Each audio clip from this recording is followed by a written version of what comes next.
साथियों प्रणाम। हमेशा की तरह आप लोगों के बीच एक सुंदर सी वीडियो लेके आया हूँ। सत्संग का हमारे जीवन में बहुत ही सकारात्मक प्रभाव होता है। यह मन को शुद्ध करता है, व्यक्ति का विकास करता है और आत्मिक उन्नति में मदद करता है। तुलसीदास के एक दोहे के माध्यम से बिनु सत्संग विवेक न होई, प्रभु कृपा बिनु सुलभ न सोई। अर्थात बिना संगति के विवेक नहीं मिल सकता है और प्रभु की इच्छा के बिना संगति नहीं मिल सकती है। तो साथियों, सत्संग सुनने से मानव का कल्याण होता है। देखिए और सुनिए मेरी वीडियो के माध्यम से। इन्हीं ढेर शुभकामनाओं के साथ सुनिए, देखिए। आपका ही शुभचिंतक दिनेश देवभूमि से। किसी से कुछ मांगना पड़ता है तो उसको पहले देना पड़ता है, क्योंकि संसार में सबसे खराब काम क्या है? मांगना। मांगना भला न, बाप से अपने पिता से भी मांगना अच्छा नहीं होता है। ऐसे देखिए, तुम कह रही हो मैं स्वर्ग जाऊं और मांग करके लाऊं, तो आज मुझे मांगना पड़ेगा। मांगने वाले को क्या रहना पड़ता है? सदा नीचे होता है मांगने वाला। मांगने वाले का हाथ ऐसा होगा ना, देने वाले का ऊपर होगा। तो देने वाला दाता है, वो उठा रहता है, मांगने वाले ने सदा झुकना पड़ता है। तो देवी जो देवता कल तक मेरे से झुकते थे, अगर मैं आज उनसे मांगूं मुझे झुकना पड़ेगा। खूब समझाने लगे, नहीं महाराज मैं नहीं मानती हूँ, बस मुझे वृक्ष लाओ वृक्ष लाओ। भगवान के देवी ज्ञान घटे नर मूढ़ की संगत, भगवान समझा रहे हैं कि ज्ञान घटे नर मूढ़ की संगत, बुद्धि घटे चित्त विषय भरमाए, तेज घटे परिनारी की संगत, बुद्धि घटे बहु भोजन खावे, प्रेम घटे नित ही कुछ मांगत, मान घटे पर नित घर जाए, दास कहे रे मन मूरख, पाप घटे हरि के गुण गावे। किससे क्या घटता है? मनुष्य ज्ञानी है और उसकी संगति अगर अज्ञानी के साथ है, खराब के साथ है, तो धीरे धीरे उसका ज्ञान घटने लगेगा। इसलिए कहते हैं अपने से श्रेष्ठ की संगति करो, कुछ मत करो, श्रेष्ठ के साथ लगे रहो, उसके गुण अपने आप आ जाएंगे। हम लोग क्या करते हैं, अगरबत्ती जलाते हैं ना, एक अगरबत्ती जलाओ तो जलने वाले ने क्या करना पड़ता है? झुकना पड़ता है। खड़ी अगरबत्ती में माचिस लगाओगे, पकड़ेगी क्या? नहीं पकड़ेगी, इसलिए झुकाना पड़ता है। जलना उन्होंने है ना बत्ती से, माचिस से। उसमें अगर 10 बत्ती जल गई, 2 नहीं भी जली है, लेकिन साथ में तुमने रख दिया है, थोड़ी देर बाद धीरे धीरे आँच के द्वारा वह भी जल जाएगी। इसका मतलब संगति का असर होता है। और कलयुग में सत्संग का संग असर धीरे धीरे होता है, लेकिन कुसंग का असर तुरंत हो जाता है।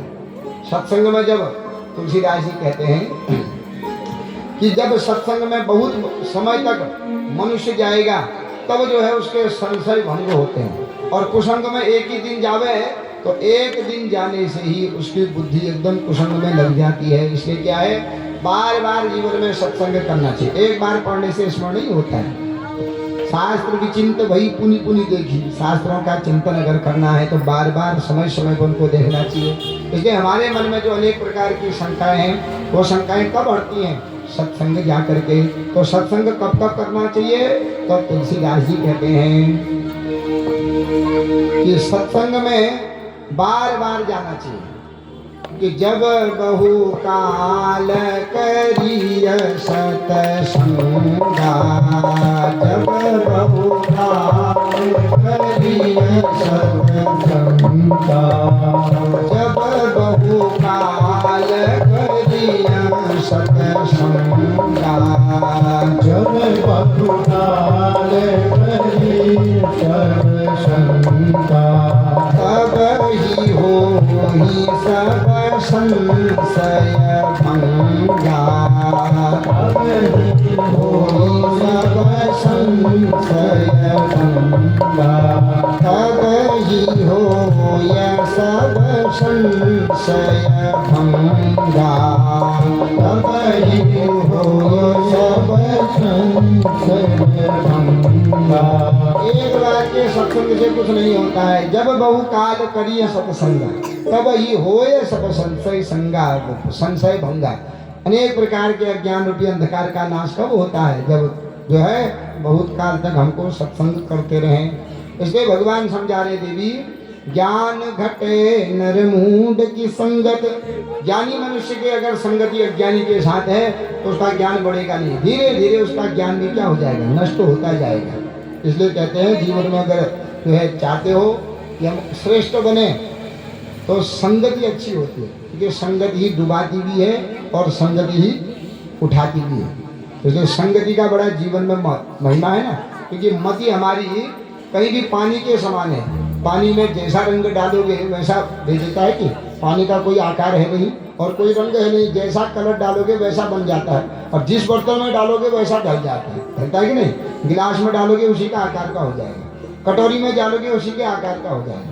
काला कलर डालोगे काला ही हो जाएगा, लाल डालोगे, होलियों में बनाते हैं अलग अलग। तो ये मन जो हमारी बुद्धि है और ये पानी है, इसका न कोई आकार है, लेकिन जैसे में रहे वैसे में ढल जाता है। इसलिए ये बुद्धि अगर अच्छी संगति में रहे तो यही तब मनुष्य बुद्धिमान बन जाता है। और जब बुद्धि कुसंग में जावे तो कहते हैं ये कुसंगी हो गया है कि नहीं? तो अंतर क्या है? जो बुद्धिमान हो जाएगा वो ऊंचे पद पर बैठेगा तो दूर दूर का रिश्तेदार भी कहेगा वो हमारा है, वो हमारा है, कहेगा कि नहीं कहेगा? मुख्यमंत्री जी किसी के भी रिश्तेदार होंगे, कहीं दूर के भी होंगे, हम भी कहते हैं हमारे पहाड़ के हैं, कहते हैं कि नहीं? हमारे हैं, मतलब हमारा लेना न देना, लेकिन बड़े पद पर है तो हम कहते हैं हमारा है। क्यों? क्योंकि वो ऊंचे पद पर है। अपना ही कोई कुसंग के द्वारा बाजार में मदिरा पी करके गिरा रहे नाली में, हम कहेंगे भैया ना, देख करके हम देखा कर देंगे ना, हमारा नहीं है कहेंगे। क्यों? उसको उठाने में शर्म लगेगी कि नहीं? भैया नहीं नहीं, तो पिया खा आदमी होता हम क्या करते हैं, मुँह छिपा देते हैं, अरे ये पिया हुआ है, खाली हमारी भी बेइज्जती इसकी बेइज्जती, हम कहते हैं हम नहीं जानते इसको। तो गिरा हुआ आदमी को वही अपना भाई कहता है मेरा नहीं है। और जो ऊंचे पद पर उठ जाता है तो कितना लंबी रिश्तेदारी भी निकाल लेगा आदमी। तो यही अंतर होता है सुमति और कुमति। तो इसलिए देवी ज्ञान घट जाता है कुसंग करने से। इसलिए और बुद्धि का नाश कैसे होता है? चित्त विषय भरमाए, विषय में हमारा चित्त लगा हुआ है, उसका 2 मंजिला है, मेरा भी बन जाए 2 मंजिला। उसके पास कार है, मेरे पास थार आती तो मैं सुखी हो जाता, उसका ऐसा है मेरा भी हो जाता। तो ये अनेक विषयों में अगर हमारा मन लगा रहेगा तो समझ लो हमारी बुद्धि धीरे धीरे नष्ट हो जाएगी। तेज घटे परिनारी की संगत, शारीरिक शक्ति, दूसरे की स्त्री पर गलत नजर डालोगे, दूसरों पर गलत नजर डालोगे तो उससे शरीर की शक्ति क्षीण हो जाती है।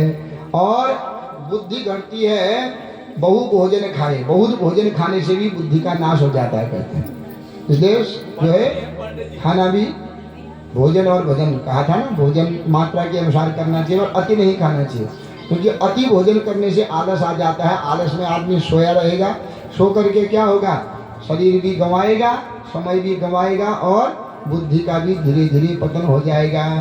प्रेम घटे नित्य ही कुछ मांगत, प्रेम कैसे घटता है? नित्य मांगने से। चाहे कोई भी हमारा कितना प्रेमी हो, हमारे घर आवे, आज पहली बार आया, अरे भैया मुझे ये दे दे, बड़ी अच्छी लगी, हमने दे दिया। 1 महीने बाद और आया, भैया ये चीज़ बड़ी अच्छी है, मुझे दे दे, ले गया, ले जा भैया। दूसरे महीने और आया, अरे भैया मुझे दे दे, बड़ी अच्छी है, ले जा। और हर बार जब आ रहा है मांग रहा है, हम कहेंगे कि ये दरिद्र के साथ हमारी मित्रता हुई, इसको घर में मत बुलाओ। और जब भी कुछ देखता है मांग कर ही ले जाता है, क्योंकि मांगने से क्या होता है, प्रेम घट जाता है जीवन में। लड़की है, लड़की माता पिता का हृदय का टुकड़ा होता है, कन्या का कन्यादान कर दिया, उदाहरण दे रहे हैं तुमको। और जब पहली बार आई पति के साथ, माता जी ये मिक्सी ले जाऊँ, वहाँ खराब वाली है, ले जा बेटी। दूसरे महीने आई, माता जी ये ले जाऊँ, हाँ बेटी ले जा। तीसरे महीने ये आई है, ये ले जाऊँ, ले जा। 1 साल में बार बार आ गई, हर महीने आती है और हर महीने कुछ न कुछ मांग के ले जाती है। तो फोन आ रहा है, मम्मी मैं कल आऊँगी, मम्मी पापा छिपाने में लग जाएंगे, छिपा पाए, दरिद्री है वो, जितनी बार आती है मांग के ले जाते हैं। देखो लड़की वही है, लेकिन नित्य मांग रही है, तो प्रेम कब हुआ कि नहीं हुआ? कहा नहीं वो दरिद्र है, तो छिपा दो, ताली लगा दो, चाबी कहीं रख देना, वो देखेगी तो यही मांग के ले जाएगी।